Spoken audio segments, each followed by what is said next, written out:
Play store optimisation. আমরা সর্বপ্রথম play স্টোরে ক্লিক করে দেব। ক্লিক করে দেওয়ার পর উপরে দেখব আমাদের জিমেইল যেটা লগো আছে, এই লগোতে আমরা ক্লিক করে দেব। ক্লিক করে দিয়ে আমরা জাস্ট নিচে চলে আসব। নিচে আসার পর দেখতে পাবেন এখানে অনেকগুলো অপশন রয়েছে, তার মধ্যে এখানে আমরা ড্র্যাগ করে নিচে চলে যাব এবং এখানে দেখতে পাবেন সেটিংস। সেটিংসে যাওয়ার পর আপনারা এখানে যে উপরে রয়েছে নেটওয়ার্ক প্রিফারেন্স, আমরা নেটওয়ার্ক প্রিফারেন্সে ক্লিক করে দেব।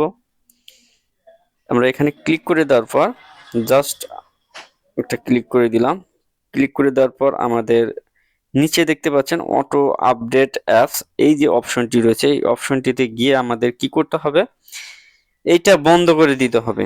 বন্ধ না করলে এমনি আপনার ফোনের ডাটা, এরপর ব্যাটারি লাইফ অনেকগুলো কিন্তু এখান থেকে লস হয়।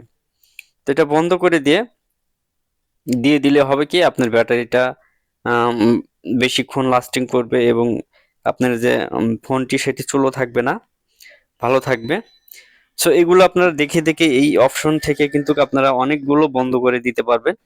এরপর যে কাজটি রয়েছে আমরা যাব হলো একটু নোটিফিকেশন। তো এখান থেকে আমরা ব্যাগে চলে যাব। ব্যাগে যাওয়ার পর আমরা আবার এখানে আসব, উপরে ক্লিক করে দেবো, কারো থ্রি ডট থাকতে পারে।